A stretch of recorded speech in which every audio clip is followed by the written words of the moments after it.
Este es el pastor César Merete, quien le saluda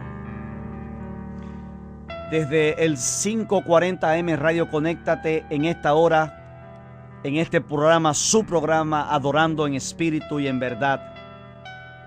En esta preciosa tarde del Señor, vamos a continuar con la enseñanza, ya gracias a Dios, entrando en la normalidad de la programación. Bendecimos al Señor por nuestro hermano Héctor Cabrera, que está al frente como director de programación.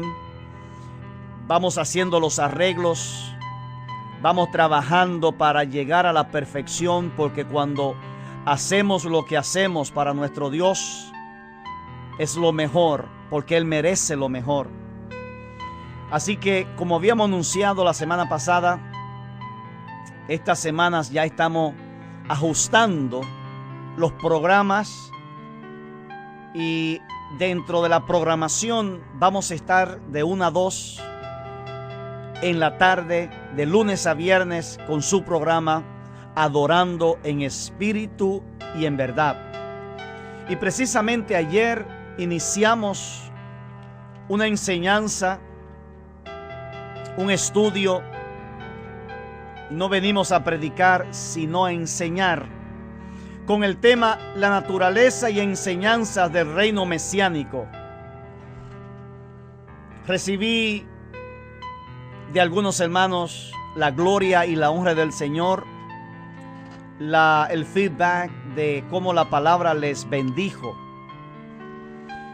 Y para beneficio espiritual de los hermanos que no estuvieron en la sintonía, vamos a hacer un repaso de lo que comenzamos ayer a enseñar, día miércoles, y que vamos a continuar en este día y en el día de mañana y en los próximos días, porque este programa es para enseñar la palabra, para adorar al eterno Dios de Israel. Le voy a pedir, por favor, si tiene su Biblia, abrirla conmigo, y esta será siempre mi exhortación. Los judíos de Berea, cuando el apóstol Saulo de Tarso enseñaba, buscaban lo que él enseñaba, y eso es necesario. Vivimos en un tiempo donde debemos saber lo que estamos recibiendo. Abra su Biblia conmigo en Juan 18. Libro de Juan es una de las cartas de los 4 evangelios o buenas nuevas. Juan 18, versículo 1 en adelante dice: habiendo dicho Jesús estas cosas, salió con sus discípulos al otro lado del torrente de Cedrón, donde había un huerto, al cual entró él con sus discípulos. También Judas el traidor sabía de aquel lugar, porque en muchas ocasiones Jesús se había reunido en ese lugar con sus discípulos. Y Judas fue allí guiando una compañía de soldados y guardias de parte de los principales sacerdotes y de los fariseos, que portaban lámparas, antorchas y armas. Pero Jesús, que sabía todas las cosas que le habrían de sobrevenir, salió y les dijo: ¿a quién buscan? Ellos le contestaron: a Jesús el Nazareno. Jesús le dijo: yo soy. Y se encontraba también junto con ellos Judas el traidor. Al decirles Jesús: yo soy, retrocedieron y cayeron al suelo. Luego Jesús les preguntó de nuevo: ¿a quién buscan? Ellos contestaron: a Jesús el Nazareno. Y Jesús les contestó: les dije que yo soy. Si me buscan a mí, dejen ir a estos. Esto fue para que tuviera cumplimiento, o se cumpliera la palabra que fue dicha: de lo que me diste no perdí ninguno. Entonces Simón Pedro, que traía una espada, la desenvainó e hirió a un siervo del sumo sacerdote y le cortó la oreja derecha. El siervo tenía por nombre Malco. La palabra de Dios, que es santa y perfecta, en la que no hay errores, posiblemente quizás malas traducciones, tiene siempre la intención de edificar nuestras vidas, de consolar, de restaurar. La palabra de Dios, aunque muchos libros y muchos escritores, tiene un solo propósito. Y el apóstol Saulo de Tarso, conocido como Pablo, lo expresó cuando dice en Romanos capítulo 10, porque el propósito final de la Torá, de la ley, es llevarnos al Mesías.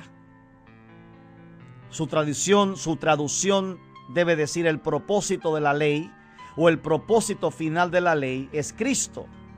La mejor traducción es el propósito final de las Escrituras es llevarnos al Mesías, es decir, conocer a aquel que fue profetizado y dicho en el huerto de Getsemaní, cuando en medio de aquella tragedia, la caída de Adán, el primer hombre creado, de la boca del Eterno salió que de la descendencia de la mujer nacería uno que le partiría la cabeza, aunque él fuera herido en el calcañar.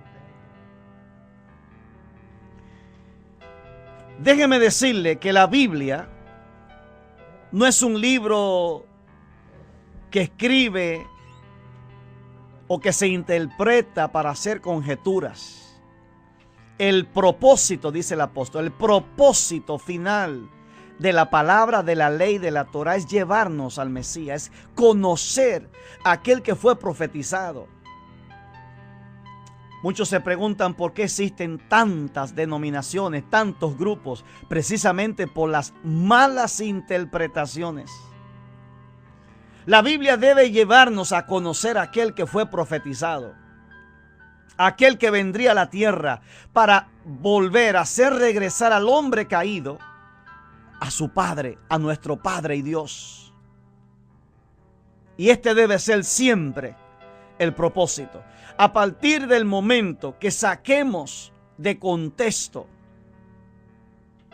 la realidad de que la Biblia nos debe llevar al Mesías, a partir del momento que perdamos de vista que debemos arribar al Mesías, estamos desconectados. Nos desconectamos del propósito de la Biblia. 66 libros que llevan a un propósito.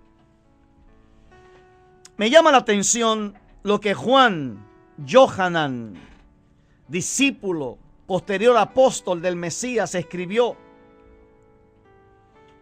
Este es el tema o el trasfondo o el pasaje de la Escritura que estamos utilizando para esta enseñanza, la naturaleza y enseñanzas del reino mesiánico.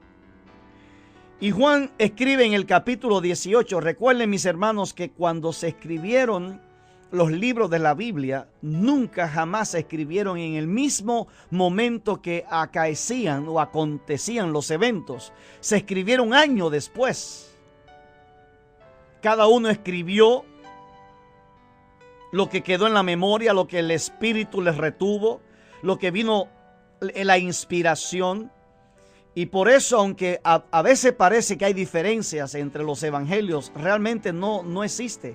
Cada uno de los que escribió recordando los acontecimientos. De hecho, uno de ellos dice, si se hubiesen escrito todos los dichos o enseñanza del Mesías, Jesús, Yeshua, si se hubiesen escrito todos los milagros que él hizo, que no solamente fueron lo que podemos leer en los 4 evangelios, si se hubiesen escritos, los libros no cabrían en el mundo.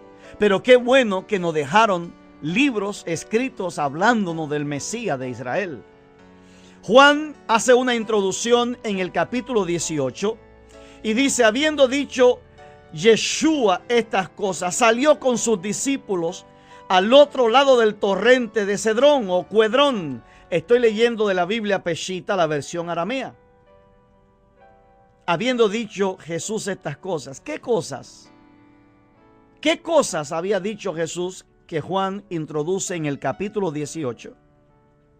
Para hablarnos de lo que aconteció en el huerto de Getsemaní.